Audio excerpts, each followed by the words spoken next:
Agora, uma coisa, Aldo, que, que eu queria que você falasse, é que esse pessoal, eles falam da opressão dos índios de antigamente, mas ignoram completamente a opressão atual dos índios. Você cita aqui no seu livro, né, uma viagem que você fez, uma das muitas que você fez lá para a Amazônia, em que estava lá como representante do governo brasileiro, com militares, e havia representantes de ONGs lá também, né? E a maior parte das ONGs que atuam na Amazônia, ou pelo menos boa parte, são ONGs estrangeiras, ONGs europeias, norte-americanas, que são financiadas pelo governo dos Estados Unidos, né? Que tem total interesse, né, na Amazônia, interesse histórico. E você cita, né, que você viu uma situação de miséria ali dos índios. Você pergunta se não daria para dotar de a habitação de luz elétrica e água encanada, e a representante da ONG fala que aquilo lá alteraria a cultura dos índios. E em outro momento, você vê ali um grupo de jovens jogando futebol e fala, né, pelo menos nós torcemos pela mesma seleção, mas a representante da ONG diz que você, ou seja, homem branco do governo brasileiro, torce para a sua seleção, que é a seleção brasileira, os índios torcem para deles. E nisso daí eu vejo, a gente vê, né, essas ONGs e publicamente mesmo os governos europeus e dos Estados Unidos frisando muito.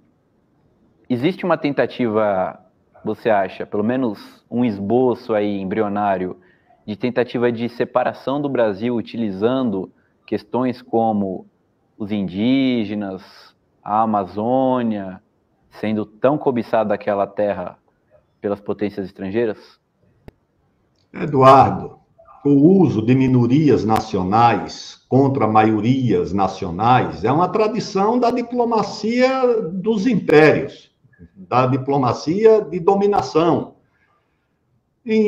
Nos anos 20, que antecederam o nazismo, o Brasil tinha um diplomata na Liga das Nações chamado Afrânio de Melo Franco, que veio depois a ser pai do Afonso Arinos de Melo Franco, que veio a ser chanceler, não sei se no governo do Jânio. Afrânio de Melo Franco foi o embaixador do Brasil na Liga das Nações nos anos 20. E foi dado a ele o papel de relator de uma questão discutida na Liga das Nações sobre a opressão de minorias nacionais. Era uma demanda posta pela Alemanha. Por quê? A Alemanha acusava a Polônia e a Tchecoslováquia de opressão sobre a minoria nacional alemã na Polônia e na Tchecoslováquia. Isso depois foi o pretexto para a invasão da Tchecoslováquia e para a invasão da Polônia, na área dos Sudetos e em outra área, durante a Segunda Guerra. E no seu relatório, o que é que o Afrânio de Melo Franco concluiu? Ele diz, olha, essa questão posta pela Alemanha não tem nada a ver com a defesa das minorias. Tem a ver com o uso das minorias para se contrapor às maiorias nacionais. Ou seja, a Alemanha está usando essa minoria contra a Polônia e contra a Tchecoslováquia. E depois a Alemanha avançou nessa mesma questão indígena, usando a questão indígena nos Estados Unidos. Tentou usar no Brasil, quando fracassou o plano para constituir um partido nazista ou neonazista em Santa Catarina e no Paraná, que o governo impediu que se constituísse. O que é que a Suprema Corte alemã fez? Declarou os indígenas brasileiros arianos. E, na condição de arianos, receberiam a solidariedade da Alemanha. Então, isso, não tenha dúvida nenhuma, sempre foi usado. Então, você tem que separar o que é a opressão da minoria, o que são direitos legítimos da minoria. Nós não podemos esquecer que isso existe, que as minorias precisam de proteção, de respeito, mas é preciso também ficar atento ao uso geopolítico das minorias nacionais contra as maiorias nacionais. E no caso da questão indígena, não tenha dúvida nenhuma. Acabou de ser publicado um livro, Imperialismo, ONGs na Amazônia, de uma professora da Universidade Federal Fluminense, muito interessante. Está lá tudo descrito, como é um trabalho acadêmico, ela teve tempo e teve o cuidado de reunir documentos apontando que toda a política indígena do Brasil nos últimos anos, ou a política ambiental brasileira na Amazônia, é apenas cópia e cola da orientação e dos documentos da Agência Americana de Desenvolvimento, da USAID.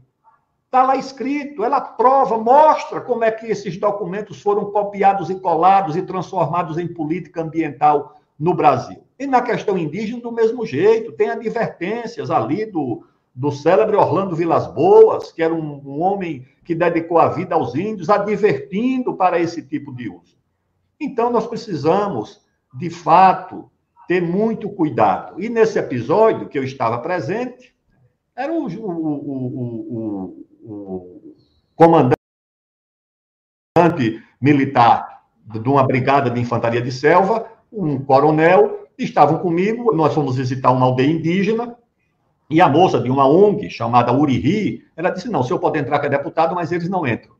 E eles, para não criar uma confusão, nenhum caso, aceitaram. Eu entrei, olhei as condições muito difíceis, doenças infecciosas, subnutrição, fuligem dentro da oca.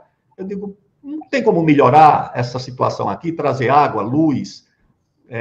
Não, isso vai alterar. Mas como alterar? A população indígena não tem direito a elevar o seu padrão de vida com essas conquistas, água encanada, luz elétrica. Você precisa abdicar da sua cultura.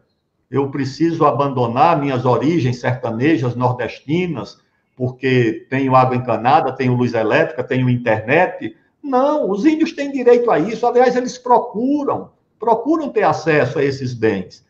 As meninas indígenas e os meninos, adolescentes, eles querem conhecer outros adolescentes, outras adolescentes querem ter uma vida social, não querem ter a vida do neolítico na selva, porque é que eles têm que... Ou, como disse um antropólogo, amigo meu, europeu, que foi a estudar aqui, não sei se era os Mundurucus, uma tribo que ainda não sabia contar e que acha que deveria ser preservado esse status.